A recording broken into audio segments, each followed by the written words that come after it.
स्वागत है आप सभी का हमारे YouTube channel unstoppable GS classes में। आज के इस वीडियो में हम लोग समझेंगे रक्त परिसंचरण के बारे में कि शरीर में किस तरीके से ब्लड सर्कुलेट करता है, यानी कि रक्त शरीर में किस तरीके से बहता है। तो वीडियो में आप लोग अंत तक बने रहिएगा और जो लोग चैनल पे नए हैं वो लोग चैनल को सब्सक्राइब कीजिएगा और वीडियो को ज़्यादा से ज़्यादा लोगों तक शेयर कीजिएगा। एक लाइन आपके लिए, हमेशा बेहतर से बेहतर की तलाश करें, मिल जाए नदी तो समुंदर की तलाश करें, शीशे तो टूट जाते हैं यूं ही पत्थर की मार से, शीशे तो टूट जाते हैं यूं ही पत्थर की मार से, जो पत्थर को तोड़ दे ऐसे शीशे की तलाश करें। तो अब हम लोग समझते हैं कि रक्त परिसंचरण तंत्र किस तरीके से काम करता है। वीडियो में आप लोग बिल्कुल अंत तक बने रहिएगा। रक्त परिसंचरण तंत्र यानी कि शरीर में ब्लड किस तरीके से बहता है, इसके बारे में हम लोग देख रहे हैं।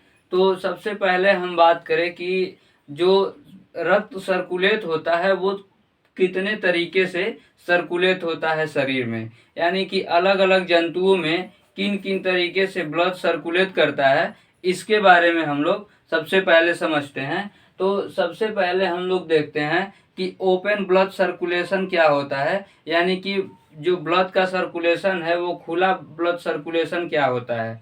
तो खुले ब्लड सर्कुलेशन का मतलब ये है कि ब्लड खुले में नहीं सर्कुलेट करेगा, यानी कि ब्लड जो होगा वो ब्लड सर्कुलेट करता है पाइप वाइप में, जो पाइप के जैसा होता है, लेकिन वैसा सिस्टम कुछ जंतुओं में इस तरीके से ब्लड सर्कुलेट करता है कि वो किसी पाइप में ब्लड सर्कुलेट न करके वो सारा का सारा ब्लड एक साथ सर्कुलेट करता है, यानी कि एक साथ घूमता रहता है ब्लड पूरे शरीर में उसके। तो ऐसे जीव जंतु जिनका कंकाल बाह्य कंकाल होता है, यानी जिनकी जो हड्डी है वो त्वचा के ऊपर होती हैं, तो ऐसे जंतुओं के अंदर जो खून का संचारण होता है, यानी कि खून का जो संचरण होता है वो किस तरीके से होता है, तो ओपन सिस्टम में होता है। जैसे तिलचट्टा जो होता है, या फिर जो घोघा होता है, सीप जिसको कहते हैं, घोघा, सुतही, ये सब जो होते हैं, उनका जो ब्लड सर्कुलेशन होता है वो ओपन सिस्टम में ब्लड सर्कुलेट होता है। चित्र में आप लोग देखिएगा कि जो घोघा होता है उसको जब हम लोग कभी फोड़ देते हैं तो क्या उसके पूरे शरीर से थोड़ा थोड़ा नसों के जरिए खून बहता है? ऐसा नहीं होता है। उनका जो खून बहता है वो एक ही बार जितना खून रहता है वो सारा का सारा खून बह जाता है। तो इस प्रकार से जिन जंतुओं में ब्लड सर्कुलेट होता है उनको ओपन ब्लड सर्कुलेशन सिस्टम के नाम से जाना जाता है। उसके बाद हम लोग बात करें दूसरा, तो क्लोज ब्लड सर्कुलेशन सिस्टम क्या है, यानी कि बंद रक्त परिसंचरण तंत्र किस प्रकार से काम करता है। तो इसमें आता है हम लोगों का शरीर। जो मनुष्य का शरीर होता है उसमें कंकाल क्या होता है, त्वचा के अंदर होता है। ये जो बाहर वाला भाग जो चमड़ी दिख रहा है इसको त्वचा कहते हैं, इसके अंदर क्या होती हैं, हड्डियां होती हैं। तो ऐसे जीव जंतु जिनका कंकाल त्वचा के अंदर होता है उनमें जो रक्त परिसंचरण होता है वो किस सिस्टम में होता है, तो क्लोज सिस्टम में होता है। क्लोज सिस्टम में होने का मतलब ये है कि हम लोगों के शरीर में जो रक्त बहता है वो किसी न किसी पाइप के जरिए पूरे शरीर में बहता है, यानी कि नस वस जो होती है वो कैसा होता है, तो वो किस प्रकार का होता है, पाइप के समान ही होता है, जिसमें खून क्या करता है, बहता रहता है। तो इस प्रकार के सिस्टम को क्या कहते हैं, क्लोज रक्त परिसंचरण तंत्र के नाम से जाना जाता है, बंद रक्त परिसंचरण तंत्र।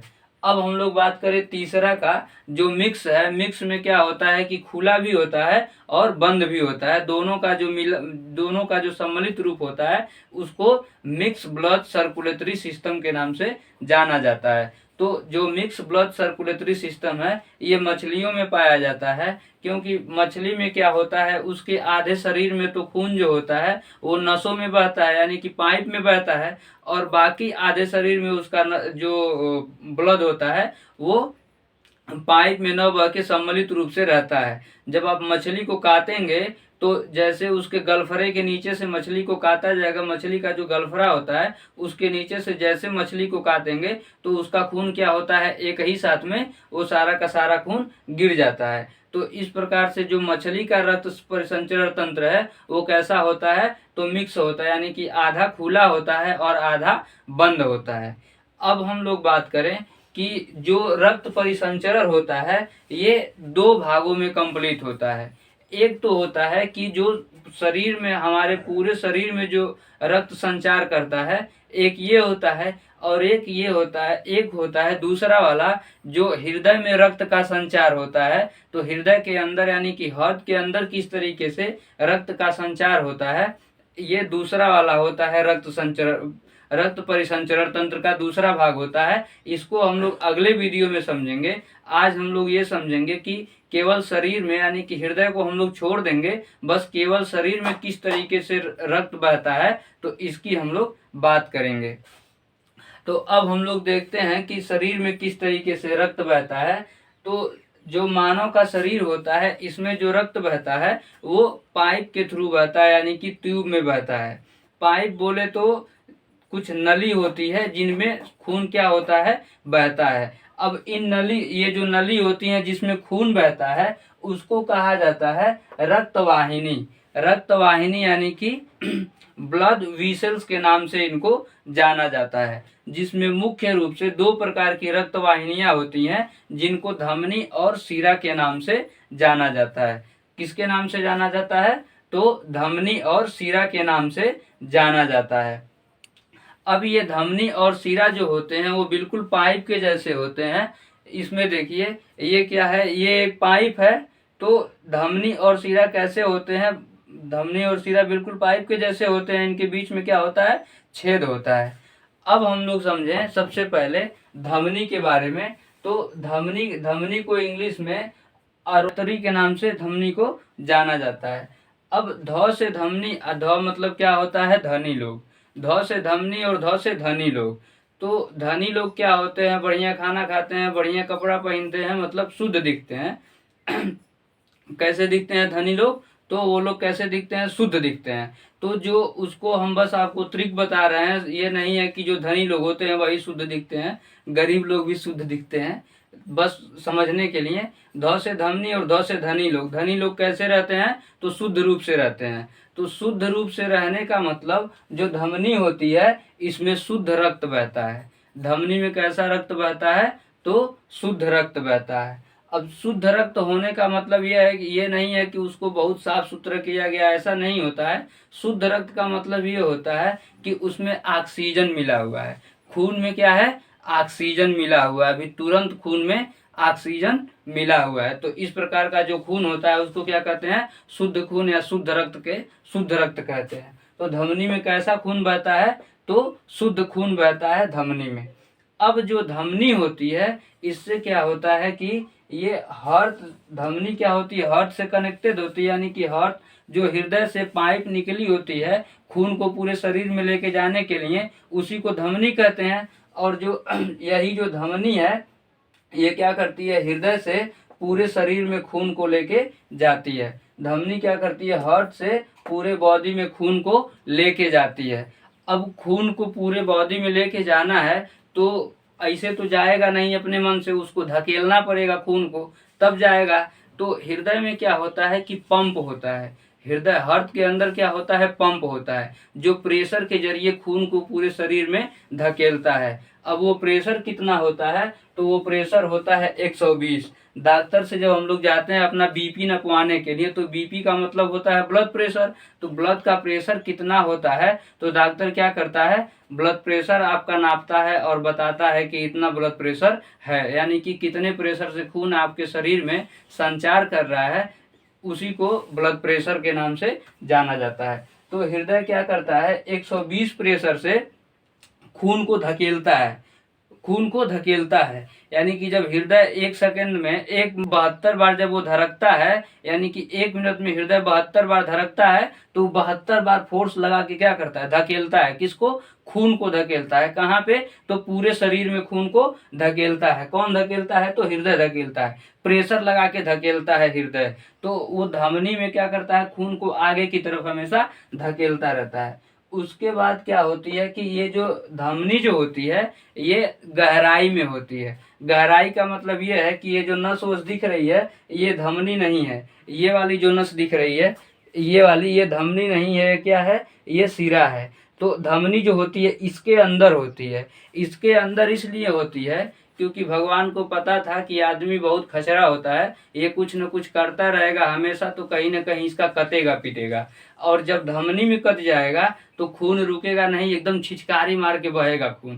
कैसे बहेगा? एकदम छिचकारी मार के खून बहेगा, तो वो खून रुकेगा नहीं। और खून नहीं रुकेगा तो शरीर से पूरा खून निकल जाएगा और इंसान मर जाएगा। इसके लिए भगवान क्या किए, जो धमनी था उसको ज्यादा अंदर यानी कि गहराई में डाल दिए। तो धमनी कहाँ होती है? गहराई में होती है। और इसमें किसी भी प्रकार का वाल्व नहीं होता है। वाल्व का मतलब ये होता है, जैसे नलका हम लोग चलाते हैं, नलका कल पानी वाला, तो पानी वाले कल में क्या लगाते हैं, जब पानी वो छोड़ने लगता है तो उसके वाल्व को चेंज कर दिया जाता है। वाल्व को क्या करते हैं, बदल देते हैं। तो फिर नलका पानी छोड़ता नहीं है, पानी वहीं पे रुका रहता है।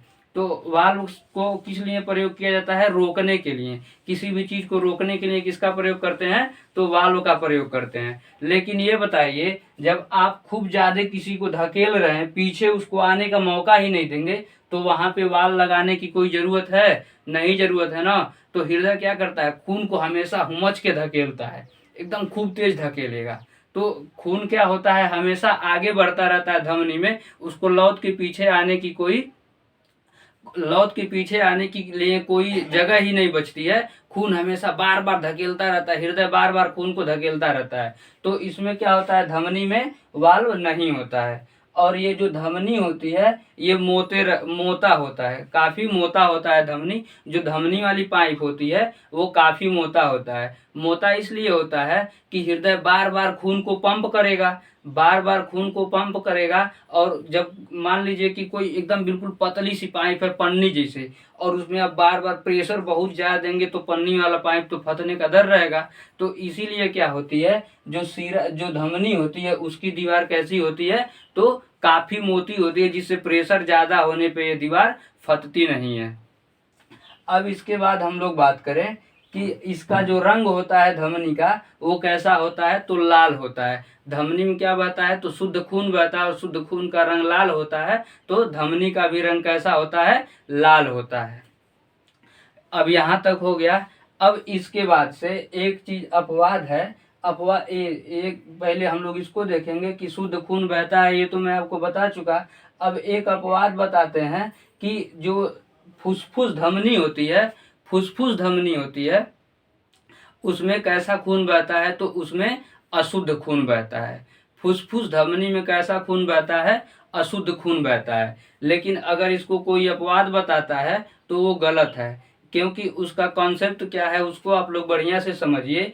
कि हम क्या बताएं आपको, धमनी क्या करता है, शरीर के विभिन्न अंगों तक, हृदय से खून को शरीर के विभिन्न अंगों तक लेके जाता है। और ये जो फुसफुस धमनी है ये कहाँ पे होता है, तो फेफड़ा के पास जो धमनी, जो यानी कि जो पाइप फेफड़ा के पास होती है, यानी कि फेफड़ा में जिस पाइप से खून जाता है उस पाइप को क्या कहते हैं, तो फुसफुस धमनी कहते हैं। और ये जो धमनी का काम है कि पूरे शरीर तक लेके जाएगा खून, तो फेफड़ा के पास भी शरीर खून लेके जा रहा है, कौन, धमनी खून लेके जा रहा है फेफड़ा के पास भी। और फेफड़ा में क्या होता है कि हम जब फेफड़ा आपको बताए थे तो वहां पे बताए थे कि फेफड़ा से क्या होता है, ऑक्सीजन ब्लड में मिलाया जाता है।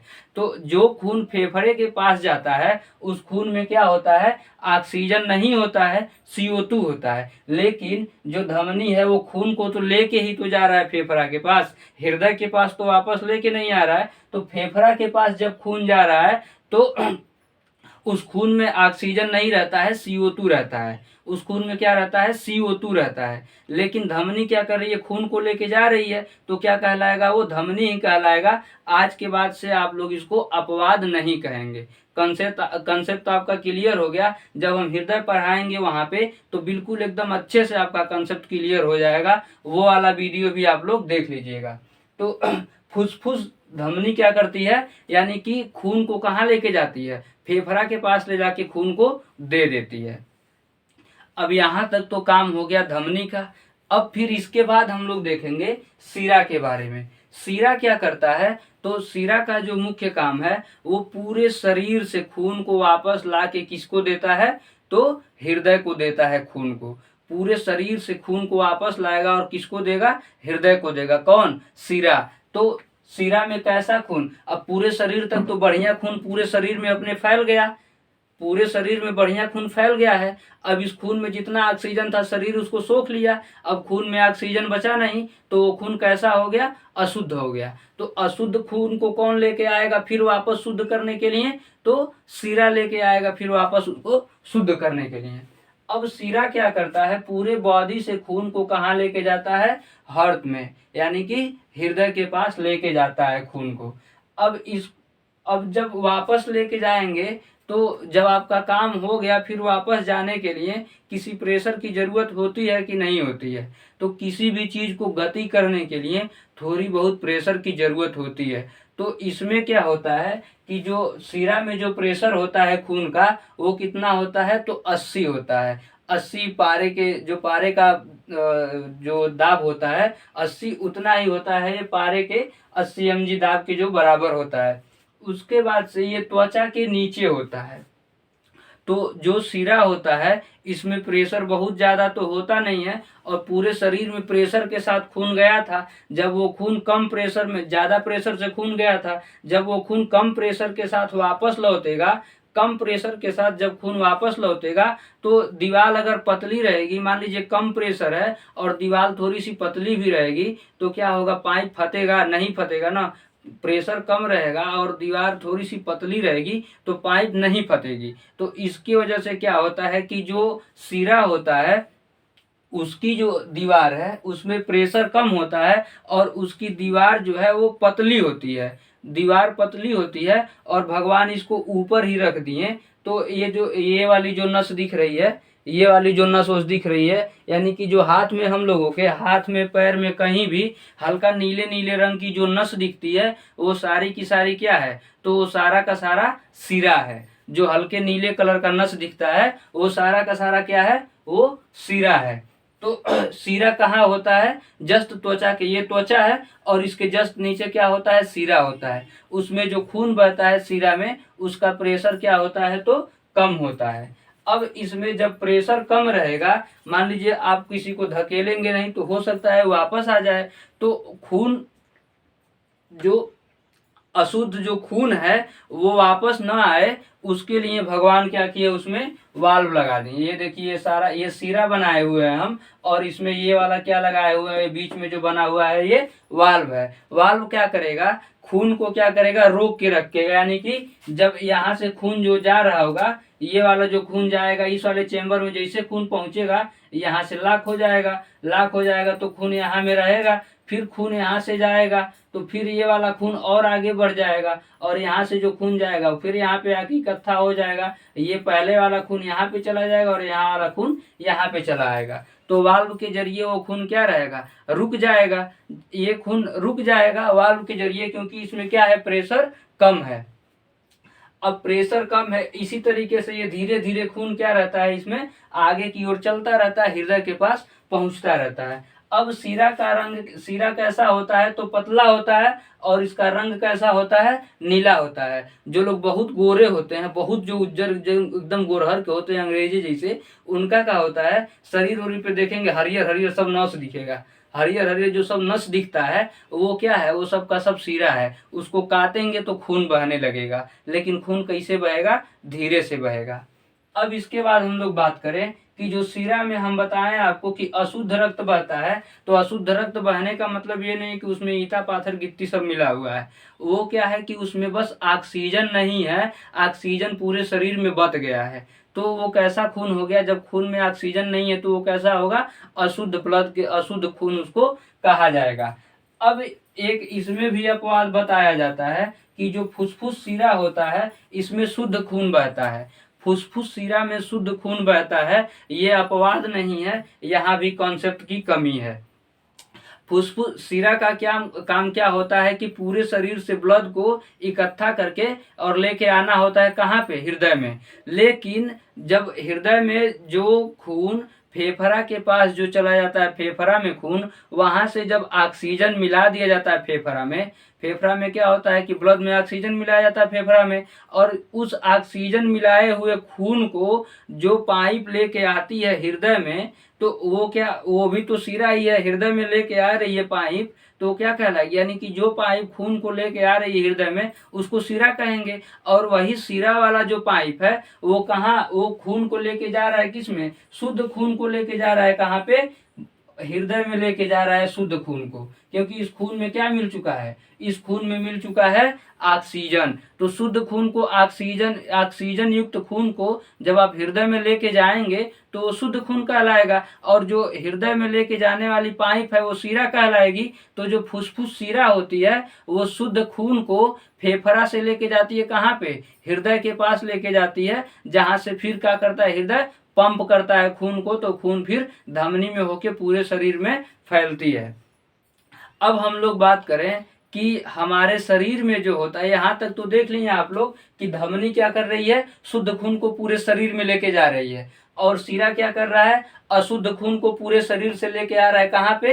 हृदय के पास। लेकिन फुसफुस शिरा क्या कर रहा है? शुद्ध खून को लेके आ रहा है फेफड़ा से कहाँ पे? तो हृदय के पास लेके आ रहा है। और जो फुसफुस धमनी है ये क्या करती है? अशुद्ध खून को कहाँ पे लेके जाके देती है? तो फेफड़ा को ले जाको दे देती है अशुद्ध खून को। अब इसके बाद हम लोगों के शरीर में क्या होता है कि लगभग 200 से 250 जो ग्राम होता है वो कोलेस्ट्रॉल होता है। कोलेस्ट्रॉल बोले तो फैट, किसी किसी आदमी में ये फैट बहुत ज़्यादा हो जाता है तो उनकी जो जो धमनी की दीवारें हैं, धमनी और जो शिरा हैं, उसमें जो छेद होता है, जैसे ये धमनी, ये पाइप है, धमनी और शिरा भी पाइप ही होता है, तो जो कोलेस्ट्रॉल है वो पाइप का जो जो खाली वाला जगह है इस जगह में आके भरने लगता है। जिसके शरीर में कोलेस्ट्रॉल ज़्यादा होता है तो वो क्या करता है कि पाइप की दीवार में आके चिपकने लगता है अंदर वाले दीवार में, जिसकी वजह से खून का संचरण जो होता है वो शरीर में, यानी कि ब्लड जब खून को फेंकेगा तब भी पूरा खून नहीं जा पाएगा, और जब खून आएगा हृदय में हृदय में जब खून आएगा तो पाइप पतली रहेगी तो बहुत कम कम खून आएगा, बहुत कम खून, जितना कम पाइप, जितना पतला पाइप लगाएंगे उतना ही तो कम पानी उसमें से होके जाएगा।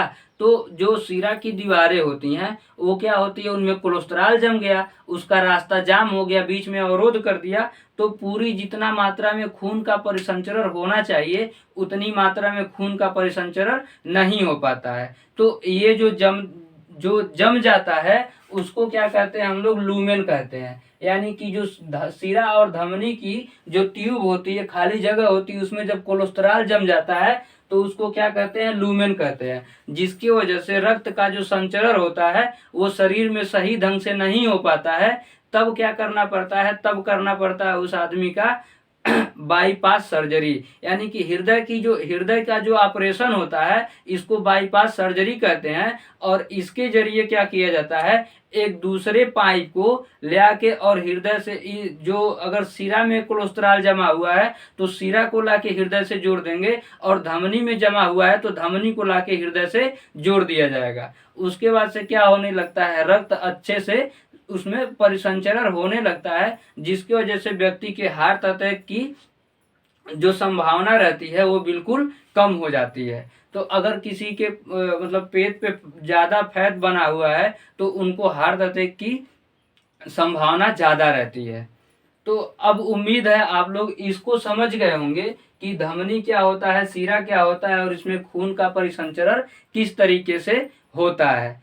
अब हम लोग एक चीज अब देख ले रहे हैं कि जो हृदय होता है, हृदय से किस तरीके से पूरे शरीर में खून का परिसंचरण हो रहा है, उसको यहाँ पे डायग्राम से हम लोग देखते हैं। तो ये बनाए हुए हैं दिल, ये वो वाला दिल नहीं है जो रक्त को परिसंचरित करता है, ये जो हम दिल बनाए हुए हैं ये दिल लगाने वाला दिल है।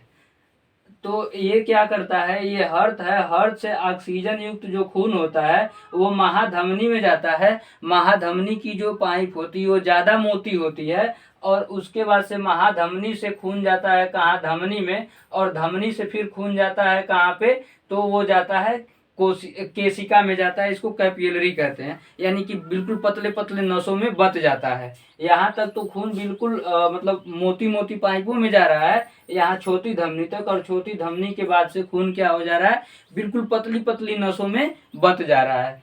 अब इसके बाद से ये ही एक केशिका जो है, यहीं पे शुद्ध खून और अशुद्ध खून दोनों एक पास मिलते हैं। ये प्रश्न पूछा हुआ भी है कि शरीर का कौन सा अंग है, यानी कि रक्त परिसंचरण तंत्र का कौन सा भाग है जिसमें शुद्ध खून और अशुद्ध खून दोनों पाए जाते हैं। तो वो क्या है, केशिका, केशिका वाला भाग है जहाँ पे शुद्ध खून और अशुद्ध खून दोनों के दोनों पाए जाते हैं।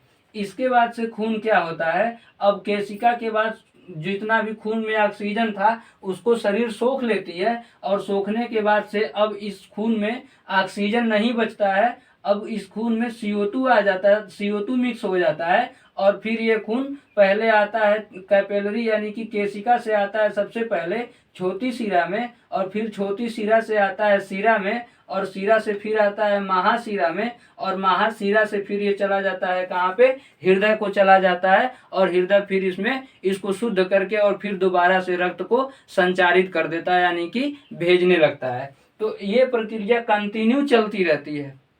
ये प्रक्रिया क्या होती है, बिल्कुल कंटिन्यू चलती रहती है। तो अब फिर एक आगे इसका वीडियो हम बनाएंगे जिसमें हृदय के बारे में बताएंगे, हृदय में कौन कौन सी कोशिका होती है और किस तरीके से हृदय काम करता है, हार्ट बीट कैसे होता है, उसका ECG किस तरीके से होता है, ये सारी चीज़ें हम आपको अगले वीडियो में बताएंगे। तो वीडियो आप लोगों को अच्छा लगे तो ज़्यादा से ज़्यादा लाइक कीजिएगा, चैनल को सब्सक्राइब कीजिएगा और शेयर कीजिएगा। अब हम मिलेंगे अगले वीडियो में। जय हिंद।